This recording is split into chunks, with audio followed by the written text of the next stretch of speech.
I hope you're all as excited as I am.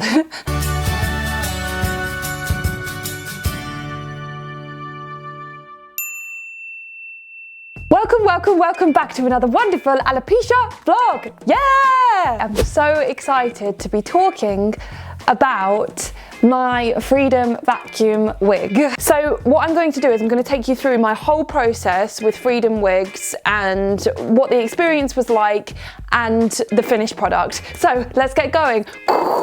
Okay, before we get into it, I just have to show it to you. This is it. It's really lovely. I love the hair in this wig. It's just amazing. It's actually quite similar quality to the hair in my wigs that I've been wearing since I was 5 years old, which is great because I know that that hair is really good quality. I love the parting on this wig. I love how defined it is. This is completely unstyled at the moment. This is the inside of the wig. So it's suction. That's a silicone cap, which is vapor permeable. So here is what you need to know. The reason I looked into a suction wig is because obviously I perform for a living. So I was really looking for something which would potentially make that more comfortable. I started researching Freedom wigs based on lots of people's recommendations about them about a year ago. And then in March, I made a step to inquire. The way Freedom wigs work is that they're a New Zealand-based company and you will have a rep near to you. That rep might actually be quite far away from you, but you type in your postcode onto their website and from there you find the nearest rep to you.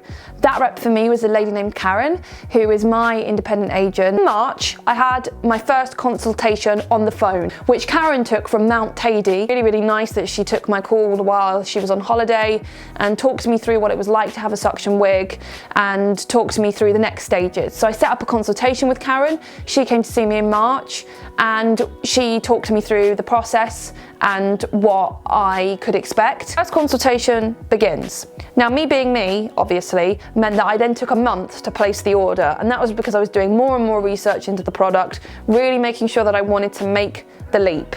And you decide everything about the wig, which I actually found quite daunting. There were a lot of questions about what type of wig you would want. So I'm going to go through those questions with you and tell you what I found out while I was doing this process. So one of the first questions is, how long would you like the wig? Now, the longer you go, the more expensive the wig is. This is a 10-inch wig. The cost of the wig depends on the length of the hair, which I actually think is really, really good. One of the second things you answer is, how much hair do you want in the wig? And those options are extra light, light, and medium. Now, do not be deceived. Karen was saying to me, the medium is far too much hair. And she is 100% right. And initially I was thinking, no, it'll be fine. I love lots of hair in my wigs. I'll get a medium.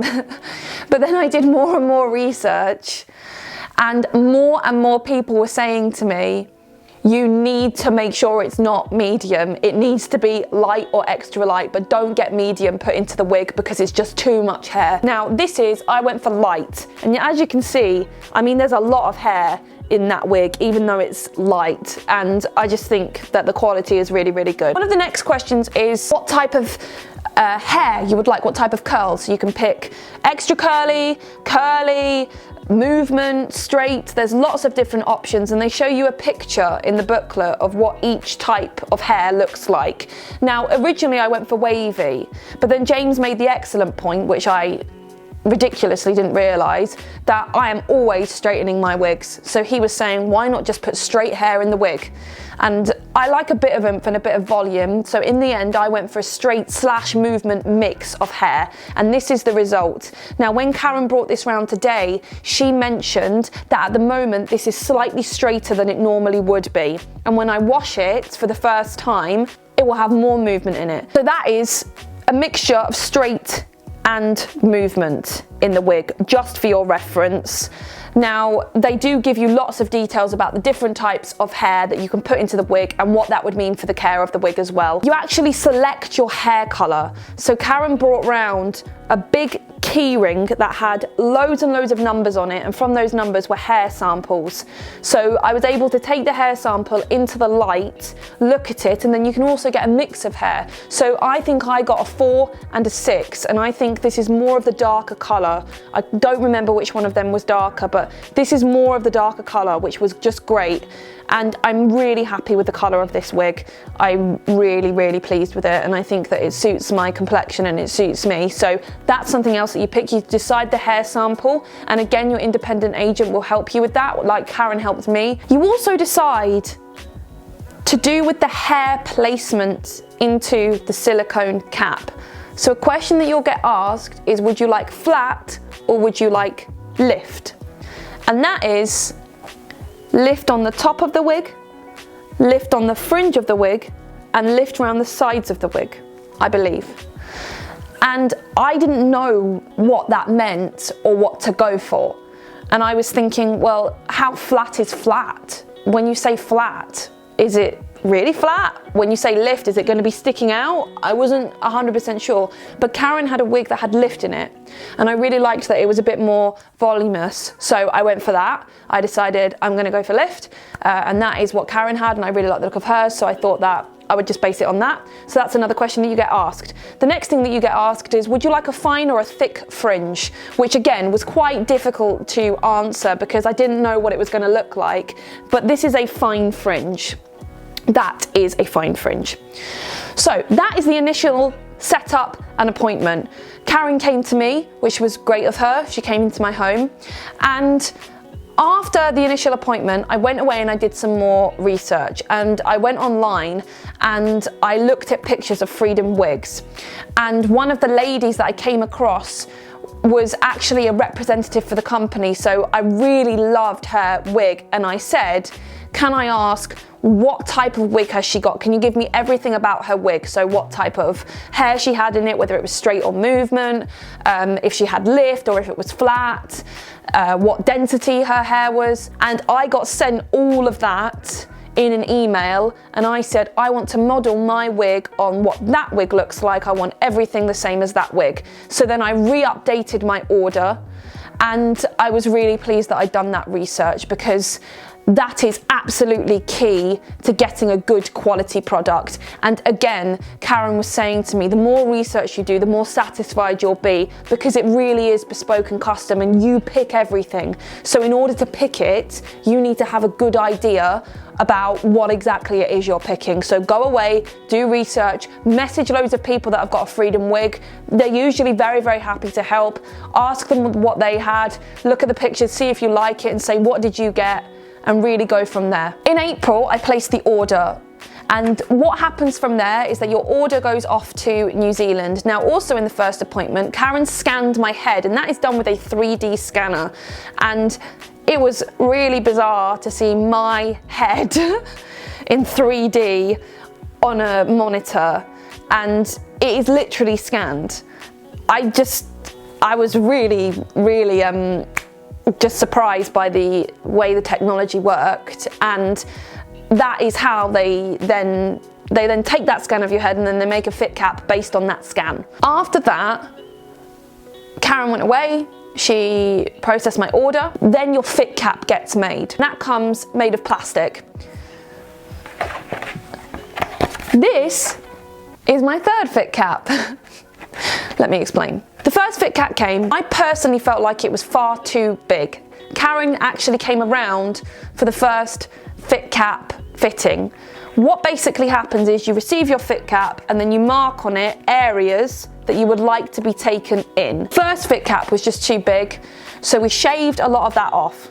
Then I got a second fit cap. So my first fit cap got posted to me on the 27th of April. So it was less than a month after I placed the order. Then I sent it back in May, Karen sent it back for me, and then my next fit cap got sent to me on the 4th of June. So again, about a month in between each one. Just felt like it still wasn't quite right. Unfortunately, Karen came again. She said, we can keep going on this as long as we need to until you're happy, which I think is really good.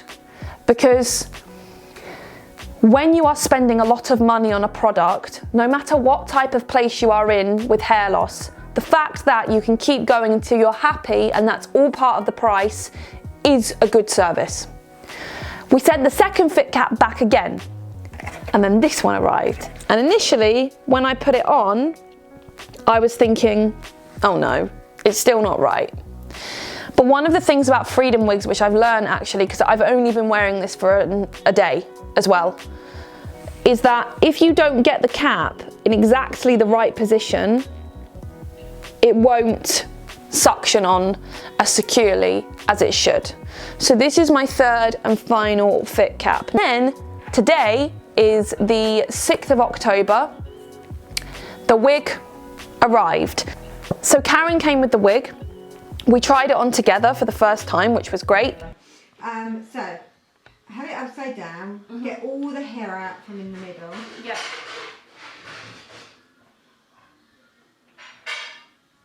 Alright. Great. Just with your hands like this, Laura, hold behind the ear flap. So, good, like that? Yeah. So you can lift it up. And then take it and balance it on the top of your head. Don't push it down, just balance it on the top of your head so that your thumbs, that's right, so that your thumbs are just over your ears so you can feel that it's in the middle. Don't push it down, just balance it on the top of your head. Yeah. Okay, let go, lock your hands and rock it backwards and forwards. Just rock it backwards and forwards into place. And that's all you need to do. How does that feel? If you get it first time, it'd be a miracle. Nobody does. I don't think I have got it first time. No, you will. It's just practice.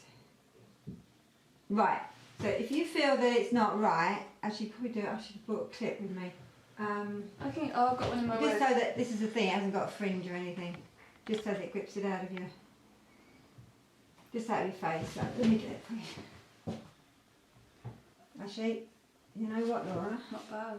I think it's suctioned on my head, yeah. Alright, so you're doing absolutely the right thing. Just release it from the ear flaps and just re-suction it. It will find it. It'll be like putting on a pair of shoes. It will find its...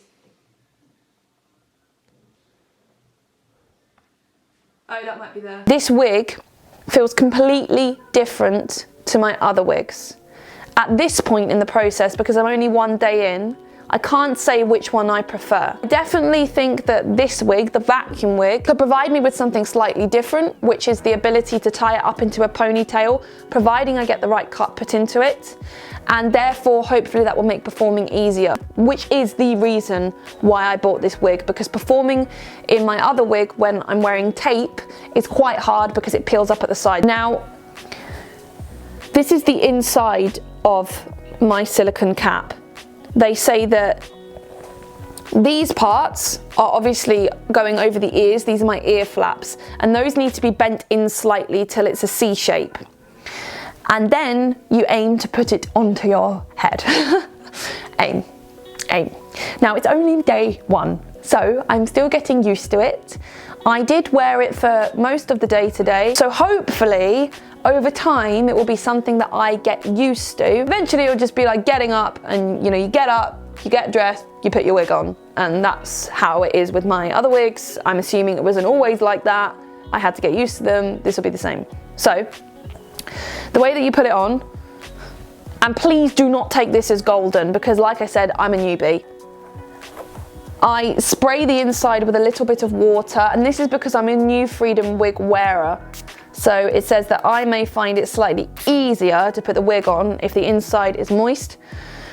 I put my thumb on either side of the ear flap. I put my hand together underneath the crown of the fit cap like this. I really hope this goes okay. And then I lower my head into the wig. Like that. And then I take both fingers and I make sure that the wig is even on either side, which is not at the moment. So I'm just going to move it slightly over. That's it. Then I take my hands like this, I put it on the crown of the head. I rock from side to side and then forwards, backwards, forwards again, backwards again. I push down and run my hands over the top of it through the air bubbles. And that's it. And then I shake my head like that. I go up and down, and it's not going anywhere. Obviously I need to get it cut, and it is definitely going to take some getting used to, 100%. It just feels like nothing I've ever worn before in my life, so obviously that is going to take quite a lot of getting used to, and it's probably going to be something that I have to persevere with and keep trying to make sure that it works and I get it in the right place, because right now I don't feel like I have it in the right place. So one of the things that is slightly more complicated about this wig than my other wigs is the fact that if you don't get it in exactly the right place, you know about it, and right now I feel like I know about it. But I'm going to walk you through what I think you should know before you enter into this process. I'm just going to take this off because, oh okay, taking it off. To take off the fit cap, the wig, you put your thumb on either side, you release the suction, and then it just comes off like so. Let's talk about everything you need to know before you enter this process. The first thing is that I think that your experience getting a freedom wig rests solely on the independent agent that is helping you to get that wig. Now, for me, Karen was very supportive, and she said to me again and again and again, we can keep going until we get it right. We'll keep going until we get your fit cap correct. Karen really wanted it to be all right. I felt like she was determined to get it right, and she was determined to do what it took to make sure that I got a product that worked for me, and hopefully it will work for me. So it's also bespoke and custom. That means that you can completely design it, so it really feels like you're taking ownership over the wig as well. It's probably the most like hair. It's got lovely movement in it. One of the things I loved was that it came layered, which is just great, and you can see it in the light there. It's really, really nice, and I love the movement in it, and I love the layering, and it makes it look more natural. Top 5 pieces of advice. Number 1, do your research. The best results on freedom hair are apparently people who have researched the most, which, you know, obviously makes complete sense. Do your research. Find out exactly what you want. Now, there are lots of options with this wig. I do feel like there could possibly be slightly more visual aids that represent each different choice. So for example, when you're being asked, would you like lift or would you like flat? It would be great if there was a picture of each. This is what lift looked like, and this is what flat looks like. Because it's very difficult to make a decision when you don't exactly know what your decision is going to result in. That is exactly the same for if you'd like extra light, light or medium density, and if you'd like a fine or a thick fringe. It would be great if there was a picture that came alongside each choice, so you can say, oh okay, if that's what that's going to look like, I'll have that version please. So do your research, find pictures online of people that wear freedom wigs, and then message them. And every single person that I messaged, thank you for responding to me and taking the time, because it really, really managed to enhance my experience. So message all of them and see if any of them respond, and usually, hopefully, people will respond, and say to them, what did you get in your wig? I really, really like it. I'd love to find out how you styled your wig and what choices you made. Number 2, have realistic expectations. Whilst it can provide you with a better quality of life, it is still a wig, and it is not hair on your head. So just have realistic expectations when you go into the process. The third one is, I would recommend having the money in place before you make the order. As we can see, had I not got 3 fit caps, the turnaround is quite fast. If you're going to make the choice to get a freedom wig, that you have the bulk of the money, if not all of it, already saved up before you put the order in. 1, invest money in a good haircut. Now, Karen gave me some people that are really good at cutting wigs, and she gave me some recommendations, which was great. But do invest in a good wig cut. Make sure you go to somebody who knows what they're doing. And number 5, listen to your agent. Make sure that you take their advice, and if you're not sure about something, then just tell them and let them know about it. So what I'm going to do is I'm going to do an update in about a month's time when I've been wearing it for a month. I'm going to wear it as much as I can over the next few days and really see if I can get used to it. I'm going to get it cut, and then we'll give you an update when I've got it cut. If you are not currently following me on Instagram, please go across and follow me on Instagram, because I will give updates on how I'm getting on with the wig throughout the weeks as well. Let's just put it on one more time. So I hope that you enjoyed this video. Give it a big thumbs up if you did, and don't forget to subscribe. I make new videos. I'm like, I make new videos every Wednesday. I need to get it cut. It's not cut yet. At 4 p.m. GMT. Hit the notification bell so you know whenever I upload. Let me know what you thought of this video. Let me know if there's anything specific you want to know. I can do some stories on Instagram about it, so make sure you go across and follow me on there. And thank you for watching. I will give you an update when I get it cut. I will give you an update as the weeks go along. And hopefully me and my wig will get on well. And hopefully I will see you again next time for more alopecia goodness. Bye! From me and my wig.